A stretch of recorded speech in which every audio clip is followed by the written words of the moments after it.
Assalamualaikum guys, balik lagi ke channel aku, Puja DS. Hari ini Puja akan cerita tentang 3 tanda kenabian dan menembus kemerdekaan.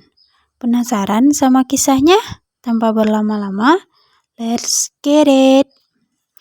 3 tanda kenabian. Salman Al-Farisi, budak orang Yahudi Bani Quraidah, pergi tanpa seizin tuannya. Ia membawa bekal makanan berupa kue-kue dan sedikit buah-buahan. Ia akan menemui Nabi Muhammad SAW. Nabi Muhammad SAW ketika itu berada di Kuba bersama para sahabat beliau. Salman memberanikan diri mendekati Nabi Muhammad. Ia menguji apa benar orang itu Nabi yang membawakan ajaran Nabi Ibrahim alaihissalam. Menurut uskup di Amuria, Nabi itu mempunyai 3 tanda. Pertama, ia tidak mau menerima sedekah. Kedua, dia mau menerima hadiah. Ketiga, dia mempunyai cap kenabian di punggungnya. Saya dengar Anda orang soleh yang mempunyai banyak sahabat, kata Salman kepada Nabi Muhammad SAW. Anda dan para sahabat hidup merantau dan membutuhkan pertolongan. Saya mempunyai sedikit makanan yang akan saya sedekahkan. Saya lihat Anda lebih membutuhkan daripada para sahabat Anda. Terimalah sedekah saya ini. Nabi Muhammad SAW berpaling kepada para sahabat yang ada di sekitarnya. Makanlah, kata beliau. Nabi Muhammad SAW sendiri tidak menyentuh makanan itu. Ia tidak menerima sedekah, kata Salman dalam hatinya. Inilah tanda yang pertama. Mudah-mudahan aku menemukan tanda yang kedua. Salman gembira mendapatkan tanda pertama Nabi itu. Beberapa hari kemudian ia datang lagi. Ketika itu Nabi Muhammad SAW sudah berada di Madinah. Salman membawa makanan dan buah-buahan seperti yang lalu. Saya tahu Anda tidak mau makan sedekah, kata Salman. Makanan dan buah-buahan ini kuhadiahkan kepada Anda sebagai tanda hormat saya. Dan ternyata Nabi Muhammad SAW mau menerima hadiah itu. Mari kita makan bersama, ajaknya kepada para sahabat. Inilah tanda yang kedua, kata Salman dalam hatinya. Salman harus mencari tanda yang ketiga, agar ia yakin bahwa orang Mekah yang hijrah ke Madinah itu benar-benar Nabi yang dicarinya. Kesempatan itu datang ketika Nabi Muhammad SAW berada di kuburan Baqi', sebuah kuburan di kota Madinah. Nabi Muhammad SAW baru saja mengantarkan seorang sahabat yang dimakamkan di sana. Beliau sedang duduk bersama beberapa orang sahabat. Salman mengucapkan salam dan bergabung dengan para sahabat. Ia sengaja memilih tempat duduk di belakang Nabi Muhammad SAW. Ternyata Nabi Muhammad SAW mengetahui maksud Salman. Beliau membuka baju di bagian punggungnya sehingga cap kenabian itu tampak oleh Salman. Betapa gembiranya hati Salman. Ia mendekapkan wajahnya ke punggung Nabi Muhammad SAW. Diciumnya cap kenabian itu sambil menangis terisak-isak. Inilah Nabi yang dicarinya selama ini.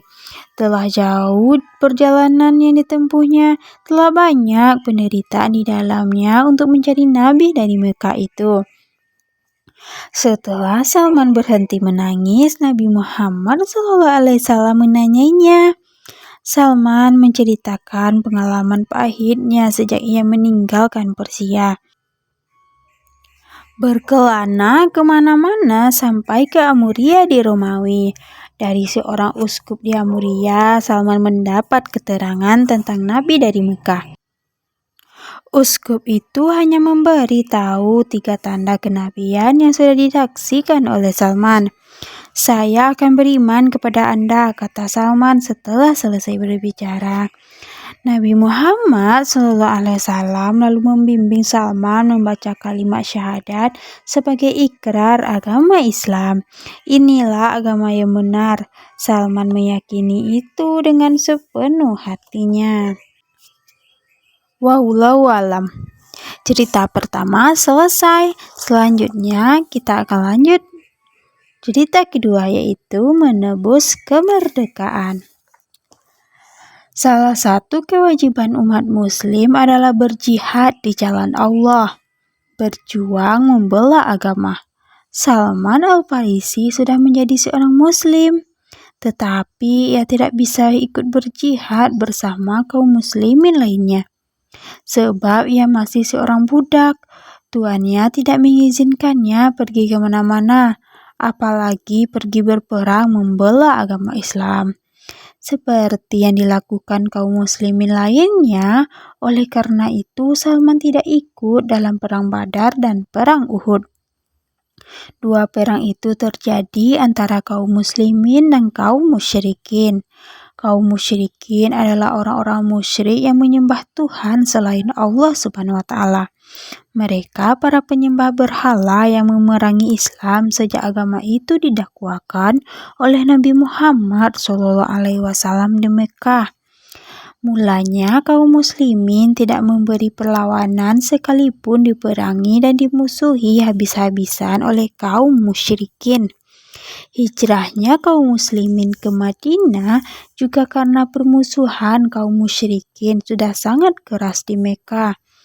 Allah Maha Besar kemudian menurunkan wahyu kepada Nabi Muhammad SAW untuk memerangi kaum musyrikin. Maka pecahlah perang Badar dan kemudian disusul dengan perang Uhud setahun sesudahnya. Salman sangat sedih bukan main karena tidak bisa ikut Rasulullah SAW dan kaum muslimin dalam peperangan besar itu. Tebuslah kemerdekaanmu agar kau menjadi seorang muslim yang merdeka, kata Rasulullah pada suatu hari. Salman sering bertemu dengan Rasulullah sejak ia beriman kepada Islam. Tentu saja pertemuan itu dilakukan dengan diam-diam tanpa setahu majikannya. Ya Rasulullah, bagaimana saya bisa menebus kemerdekaan? Saya tidak punya apa-apa untuk membayar tebusan, kata Salman. Saudara-saudaramu akan membantu, kata Rasulullah. Maksudnya adalah kaum muslimin akan membantu mengumpulkan tebusan bagi Salman. Sesama muslim memang bersaudara. Begitu firman Allah Subhanahu wa taala dalam kitab suci Al-Qur'an.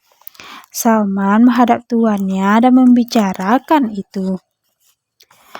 Dengan harga berapa kau akan menebus kemerdekaanmu? Kata majikan Salman. Aku membelimu dengan harga sangat mahal. Saya akan menebus dengan 300 bibit kurma dan menanamnya di sebidang tanah, kata Salman. Itu belum cukup. Saya juga akan menyerahkan 40 auqiyah emas. Oke, baik. Itu harga yang memadai untuk kemerdekaanmu. Mahal sekali harga kemerdekaan Salman. Auqiyah adalah satuan berat untuk emas pada masa itu. 1 auqiyah sama dengan 2,975 gram. Jadi 40 auqiyah sama dengan 119 gram. Biji-biji kurma untuk bibit segera dikumpulkan oleh para sahabat atas anjuran Rasulullah. Semua sahabat menyumbang hingga mendapat 30 bibit kurma. Tanamlah bibit-bibit kurma ini bersama saudara-saudaramu. Sisakan 1 biji untukku tanam, kata Rasulullah. Maka mulailah para sahabat bergotong royong mencangkul tanah dan menanam bibit kurma. Tinggal sebiji yang disisakan untuk Rasulullah. Biji terakhir itu ditanam sendiri oleh Rasulullah. Beberapa hari kemudian, semua bibit kurma itu tumbuh subur. Tidak satu pun yang gagal. Jika gagal, berarti harus menanam bibit yang baru. Pada suatu hari, Rasulullah bertanya kepada seorang sahabat, apa yang sudah dilakukan orang Persia itu terhadap tuannya? Orang Persia yang dimaksud adalah Salman Al-Farisi. Dia sudah menanam 300 bibit kurma, tetapi belum menyerahkan 40 aukia emas yang dijanjikan, jawab sahabat itu. Rasulullah kemudian memanggil Salman. Beliau memberikan emas sebesar telur ayam. Emas itu diperoleh Rasulullah dari pengusaha tambang emas sebagai hadiah. Ambillah ini untuk melunasi kewajibanmu, kata Rasulullah kepada Salman sambil memberikan emas sebesar telur ayam itu. Ya Rasulullah, bagaimana saya bisa mengembalikannya nanti? Seru Salman. Ambillah, Allah Subhanahu wa Ta'ala yang akan mengembalikan pinjamanmu. Emas itu lalu ditimbang. Ternyata beratnya persis 40 auqiyah. Salman memberikan emas itu kepada tuannya.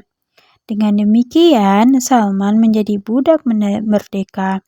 Sama seperti muslim lainnya, dalam peperangan-peperangan yang dialami kaum muslimin kelak, Salman selalu ikut ambil bagian menunaikan kewajiban muslim untuk berjihad di jalan Allah SWT. Selesai. Itulah 2 cerita dari aku hari ini. Jika ada salah-salah kata, mohon dimaafkan ya guys. Cerita ini masih aku adaptasi dari buku karya Sofyan Masuri yang berjudul 31 Cerita Bangda Isya. Semoga kita semua bisa mengambil hikmahnya ya. Jika kamu menyukai video ini, jangan lupa like, subscribe, dan komen ya guys. Terima kasih sudah mendengarkan. Ya sudahi dengan Assalamualaikum.